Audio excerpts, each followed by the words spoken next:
કે જે ગુજરાતની અંદર કદાચ પહેલી વખત આવું ક્યાંક ચમત્કાર કે કૌભાંડ એ તમે જોયું હશે। ત્યારે એવું જોયું છે કે કોઈ પણ આત્મા એ આવી અને બાયોમેટ્રિક કરાવી જાય। તમે ક્યારેય એવું જોયું છે કોઈ આત્મા આવી અને જમીનનો દસ્તાવેજ હોય, પાવર ઓફ એટર્ની હોય એ કરાવીને જાય? પરંતુ આ ગુજરાત છે અને ગુજરાતમાં બધું જ શક્ય છે। અને આવો જ એક અલૌકિક ચમત્કાર થયો છે કે આજથી 53 વર્ષ પહેલા ગુજરી ગયેલા એક વ્યક્તિ જે 53 વર્ષ પછી આવી, કદાચ સ્વર્ગમાંથી એને રજા લીધી હશે એક દિવસની, અને અહીંયા આવી બાયડની જે સબ રજિસ્ટર કચેરી છે ત્યાં પાવર ઓફ એટર્ની કરવા માટે આવે છે। મૂળ મુદ્દો જાણે એમ છે કે 14 જાન્યુઆરી 1972 ના રોજ એક ખેડૂત ખાતેદાર જેનું મૃત્યુ થાય છે, નામ છે છગનભાઈ જીવણભાઈ પટેલ, મૂળ ગામ વાસણી રેલ, તાલુકો બાયડ, જિલ્લો અરવલ્લી।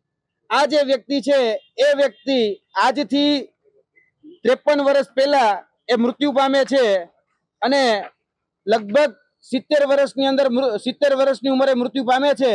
આ એનો મૃત્યુનો દાખલો જે કપડવંજ નગરપાલિકાની અંદર નોંધાયેલો છે, તે સમયની કપડવંજ નગરપાલિકામાં મૃત્યુના દાખલાની નોંધણી એ આપણે જોઈ શકો છો કે મરણ તારીખ 1/4/1972 આ દિવસે એનું મૃત્યુ થાય છે અને એની જે ઉંમર જે છે એ 70 વર્ષની ઉંમર એમાં તમે જોઈ શકો છો। 14 જાન્યુઆરી 1972, માફ કરજો, 14 જાન્યુઆરી 1972 ના રોજ આ વ્યક્તિનું મૃત્યુ થાય છે।